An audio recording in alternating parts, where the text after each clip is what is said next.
apa yang Anda rancang dalam program-program pengembangan kewirausahaan dan koperasi? Ini menarik, menjadi subjeknya menarik. Jadi kalau kita bicara mengenai wira swasta, maka kita berbicara mengenai manusia-manusia yang Kembali manusia-manusianya. melibatkan dirinya dalam kehidupan sehari-hari. Sehingga kita melihat bahwa orang-orang itu mempunyai ciri-ciri sendiri. Sikap mentalnya ciri-ciri.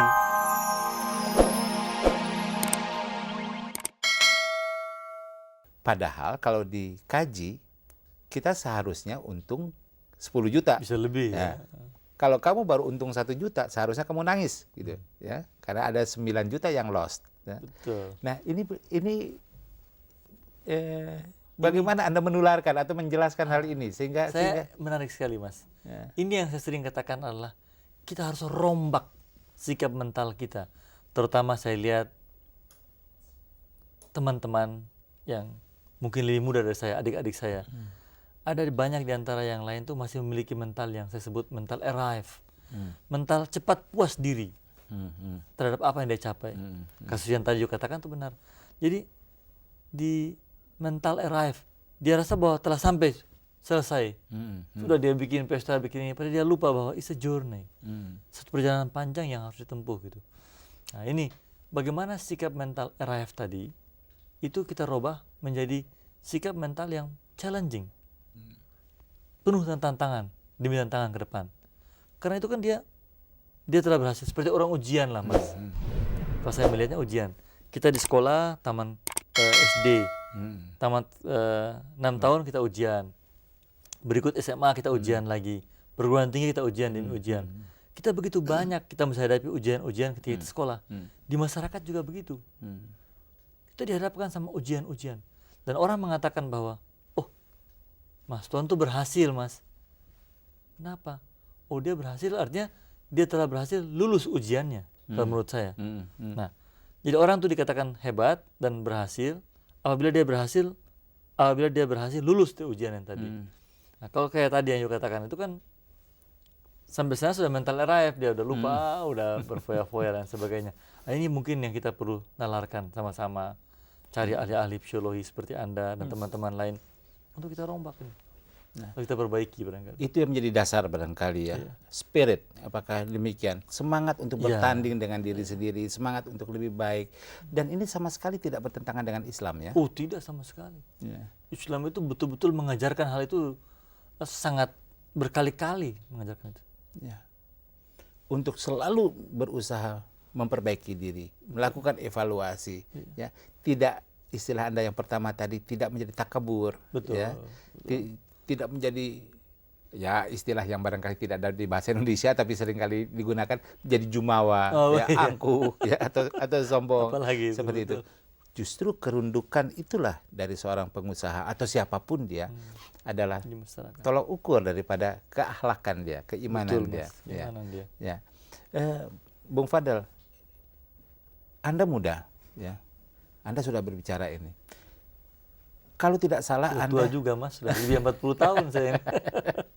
Kalau tidak salah Anda sangat komit bahwa dasar untuk mengubah atau menanamkan atau sumbangan Anda adalah dalam pendidikan. Ya. Benar itu. Betul. Kenapa Anda melihat pendidikan sebagai cara yang terutama untuk agar bangsa ini bergerak? It's the only and the best, saya sering katakan. Ya. Itu cara yang terbaik untuk memajukan bangsa kita. Kembali ke masalah umum ini ya. Adalah masalah pendidikan.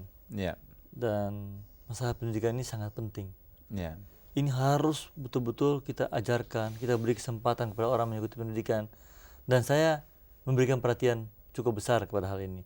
Saya kebetulan adalah Ketua Yayasan Pendidikan Islam Al-Khairat. Itu sebuah pendidikan yang terbesar di timur sana.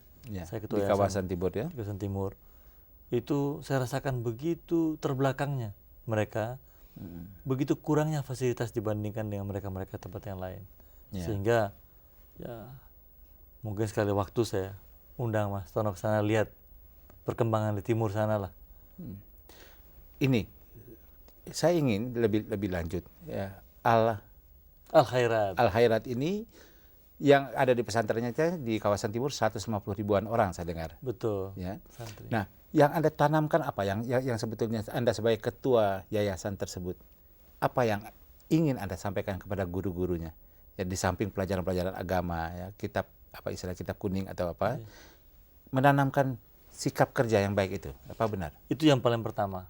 Jadi saya berusaha dengan sekuat tenaga untuk menanamkan kepada mereka bahwa sikap-sikap hidup, sikap-sikap berbuat yang baik, sikap-sikap yang ada dan sikap-sikap yang maju di masyarakat. Ini yang kita jadikan program utama. Apa yang terjadi dengan bahasa yang modern adalah perbaikan dalam manajemen. Nah, ini memang semata-mata sebenarnya adalah kepedulian saya terhadap kemasyarakatan, Mas. Kepedulian kemasyarakatan. Sebagai orang Muslim ya, bagaimana kita peduli terhadap perkembangan masyarakat. Dan di sana tuh sangat besar itu, membutuhkan perhatian seperti begitu. Dan ini tidak mungkin hanya ditanggung oleh teman-teman yang di Senayan istilahnya ya. Jadi tidak mungkin hanya oleh Depdikbud, tidak mungkin oleh Depnaker, tapi ini barangkali juga tugas masyarakat secara keseluruhan ya. Orang tokoh-tokoh seperti ini.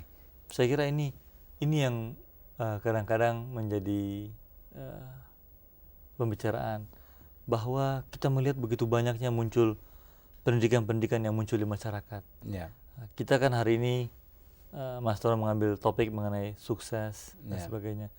Mungkin juga perlu kita mencari tokoh-tokoh masyarakat. Saya lihat banyak sekali yang bagus-bagus itu. Kita mintakan dia untuk memberikan pandangan-pandangannya, atau juga melibatkan dirinya secara langsung memimpin pesantren-pesantren atau pendidikan-pendidikan Islam yang ada.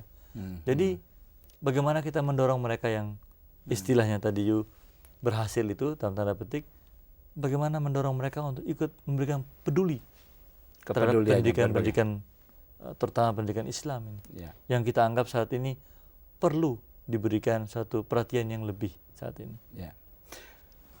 Bung Fadel juga seperti tadi saya sudah katakan adalah Ketua Departemen Wira Swasta dan Koperasi. Di Golkar, betul. Kewiraswastaan itu seringkali konotasinya adalah sikap atau sekedar pedagang kecil, ya. Seolah-olah hanya itu. Koperasi menjadi padahal tidak benar demikian. Wira swasta. Yang lebih kewiraswastaan itu adalah bukan sekedar menjadi sekedar pengusaha kecil, berpuas diri dan sebagainya. Apa yang Anda rancang dalam program-program pengembangan kewiraswastaan dan koperasi? Ini menarik, menjadi subjeknya menarik. Jadi kalau kita bicara mengenai wira swasta, maka kita berbicara mengenai manusia-manusia. Kembali manusia-manusia. Melibatkan dirinya dalam kehidupan sehari-hari. Sehingga kita melihat bahwa orang-orang itu mempunyai ciri-ciri sendiri. Sikap mentalnya ada ciri-ciri daripada seorang wira swasta gitu. Wira swasta ini kan di entrepreneur, itu kan bahasa asal dari bahasa Prancis yang muncul dan kemudian menjadi muncul di Amerika, di mana-mana. Bukan itu yang kita bicarakan terminologinya, tapi yang saya lihat adalah sikap mental. Ada beberapa ciri yang mereka miliki. Satu di antaranya itu yang paling menonjol adalah sikap dalam mengambil keputusan. Mereka cenderung untuk mengambil keputusan berdasarkan opportunity oriented, kesempatan yang ada. Misalnya begini, Mas. Kalau seorang yang wira swasta dan bukan wira swasta, kalau ada air tinggal setengah gelas, dia mengatakan air yang bukan wira swasta, air saya tinggal setengah. Tapi kalau seorang yang berjiwa wira swasta, dia mengatakan bahwa air saya masih kosong setengah. Artinya dia punya peluang untuk mengisi yang kosong tadi. Ya kan, ini kan melihat. Nah, ciri yang lain misalnya dalam keterbukaannya, sikap hangat dengan atasan, sikap hangat dengan bawahan, sikap hangat dengan teman sekerja, itu kelihatan sekali sifat mereka. Kemudian mereka punya sifat yang mau menerima terhadap perubahan. Ya, saya melihat ada beberapa sifat-sifat yang mereka miliki. Saya menyebutkannya ini adalah di entrepreneur, ini adalah wira swasta gitu. Dan sesudah program dari sini saya jabarkan program-program mereka. Program-program kita itu adalah bagaimana dengan bahasa yang singkat bagaimana dalam waktu 4-5 tahun ini harus muncul pengusaha-pengusaha yang baru. Harus lahir the new entrepreneur. Harus lahir pengusaha-pengusaha yang kita harapkan bisa mengisi pembangunan pada tahap kedua. Baik di pusat maupun di daerah. Ini merupakan program utama saya. Dengan melihat kriteria tadi, ciri-ciri, nyusun program ini.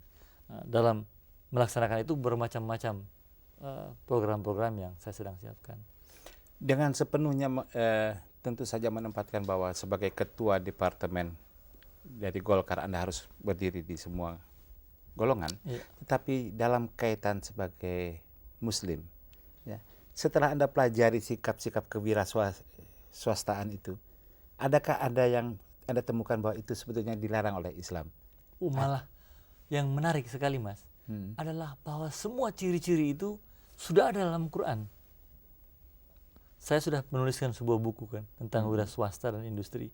Saya sedang menyiapkan dalam Ramadan ini, saya mencari lagi pembenaran ciri-ciri tadi dalam Al-Quran. Semua ada, Mas. Semua yang ternyata Semua ada. Apa yang disebut kalau McClellan, David McClellan. Ya, teori-teorinya McClellan itu, tiga need itu. Ya, tiga need, achievement, power, affiliation. Betul. Semua sudah ada dalam ajaran kita.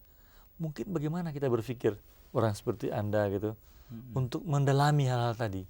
Kita coba mendalami dan mencari pembenaran-pembenaran sehingga klop. Ini mungkin cara-cara yang terbaik mengajarkan buat umat kita. Saya melihat umat kita itu masih haus. Masih perlu kita berikan. Dan orang-orang seperti Anda beginilah. Artinya yang mengkhususkan diri pada teori-teori buku-buku. Kalau kita ini kan lapangan kita ini kan juga Anda jauh lebih dalam. Tetapi sekali lagi bahwa justru Islam sangat menggarisbawahi untuk bekerja baik dan sebaik mungkin. Betul. Ya, Anda temukan itu dan Anda banyak sekali. Dan pemirsa, saya kira yang berbicara ini bukan sekedar praktisi atau bukan sekedar yang teoritisi, ya, menggabungkan antara keduanya dan Anda menemukan pelbagai macam temuan bahwa Islam menganjurkan. Terutama barangkali kita masih punya waktu sedikit, apa anjuran Anda terhadap kaum muda ini yang kadang-kadang cemas menghadapi bahwa saya kok susah sekali diterima di pegawai negeri dan sebagainya. Singkat saja. Saya ingin mengatakan pada pagi hari cerah ini bahwa kita masuki PJP 2 ini dengan timbulkan kepercayaan diri kita bahwa kita harus lahirkan masyarakat baru. Kita lahirkan generasi baru. Itu bukan generasi pencari kerja, tapi generasi-generasi pencipta kerja. Kita harus timbulkan generasi baru, yaitu generasi-generasi yang kreatif, inovatif, yang bekerja secara profesional pada disiplin-disiplin ilmu yang mereka miliki. Ini adalah generasi kita ke depan, Mas. Inilah tantangan kita ke depan. Dan dengan segala harapan, insya Allah kita bisa lahirkan pada PJP 2 ini generasi-generasi seperti yang saya katakan tadi. Barangkali kalau saya boleh sedikit mengutip Ibrod yang waktu mimpin Olimpiade, dia mengatakan Amerika itu kaya bukan karena dia punya potensi kaya, tapi karena ada orang-orang yang begitu eager, begitu ingin tahu, ya, menelusuri, menjadi pionir, ya, dan mencari, dan bukan sekedar menunggu dan menengadah barangkali, Bung Fadel. Ya. Betul, dan kemudian tanamkan di situ. Saya ingat tuh pesan dari ketika saya masih sekolah dulu di pesantren tuh, ada hadis yang bagus sekali. Innamal a'malu binniyah. Setiap kita mau berbuat sesuatu, tanamkan dengan niat. Dan niat kita adalah apa? Kita mau berbuat yang terbaik. Yang terbaik. Buat diri kita, buat masyarakat. Dan inilah mungkin yang bahasa Anda tadi adalah sukses. Innamal a'malu binniyah. Dan kita niat insya Allah kita kerjakan yang baik, akan jadi. Why not the best? Betul.